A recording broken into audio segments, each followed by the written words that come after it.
Hi everybody, this is Mrs. Klamm, and today we will be talking about texture. Texture is one of the 7 elements of art that we study in this class. Those elements are line, value, color, shape, form, space, and texture. The vocabulary is here for you. Please take a moment to pause this video and write this down in your sketchbook. Texture, another element of art, is used to describe either the way a three-dimensional work actually feels when we touch it, or the visual feel of a two-dimensional work.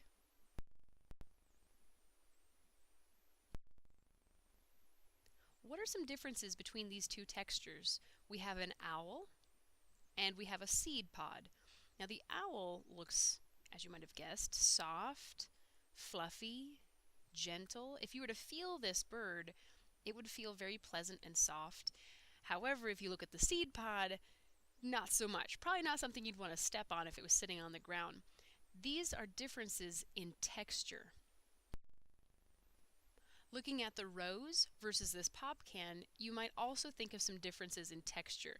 Now, if you were to really be feeling these three-dimensional objects, that would be real texture.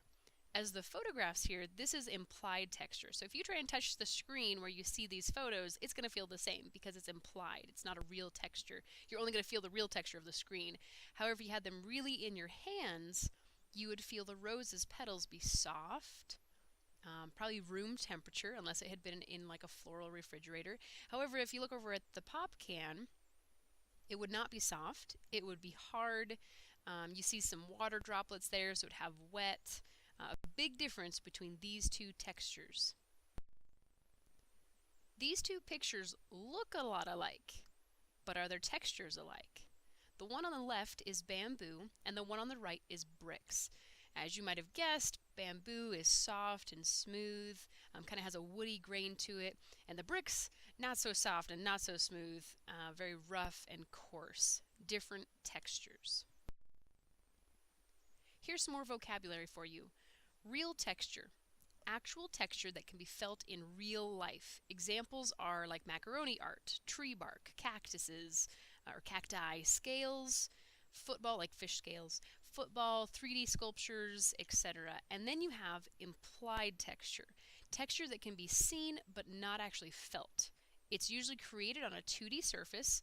Examples would be a 2D painting, photographs, a projection on a wall, etc. Please take a moment to pause this and write these vocabulary words in your sketchbook. If you ran your hand over this real tree bark, what would it feel like? How would you describe this texture? So really feeling this with your hands, not just the photograph, but really feeling tree bark, you might describe it as being coarse, dry, scaly. Now on the other hand, if you were to run your hand over this painting of tree bark instead of the real thing, what would your hand feel? Is this real or implied texture? You should have said implied. It's not real. If you were to truly reach your hand out and try and touch this painting, all you would feel was a canvas with some paint on it. You wouldn't feel tree bark. It is an implied texture. It's on a two-dimensional surface. If you were to feel this, if you were to take your hand and dig your hand deep down into this bucket of oats, what would it feel like? How would you describe this texture? Is this real or implied? If this is a photograph, you're looking at an implied texture. If you were to really, truly be sticking your hand into this bucket of oats, it would be real texture. Drawing textures. Drawing textures can help us make things look more realistic, more exciting. You can see here there's a drawing, a pencil drawing, sorry it's kind of fuzzy, of a couple of elephants with some grass hanging out of one of them's mouths. What kind of textures do you see here as opposed to maybe the elephants or the tree bark? Much smoother, right? Maybe even silky where this guy has a uniform or jersey on. You can pick out several different textures here. You can think of the textures of the penguin's beak, maybe of its feathers. How would its feet? How different would its feet feel than the feathers? Or maybe the ice or the water that you're seeing here. All of these are textures created by an artist.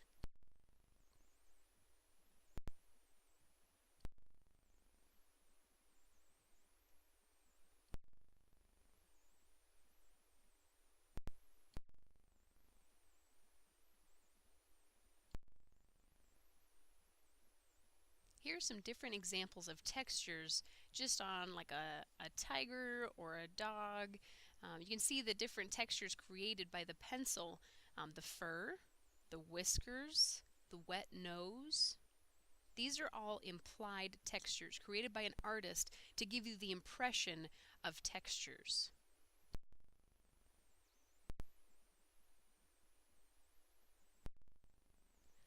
This may look a lot like a photograph, but this is actually a drawing. This is a pencil drawing by a guy named Diego Fazo. I think that's how I pronounce his last name.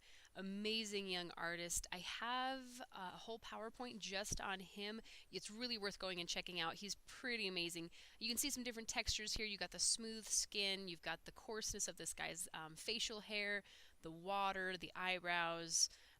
Really cool. Love this. A whole lot of work went into this, and this artist had to really understand different textures in order to be able to recreate them here.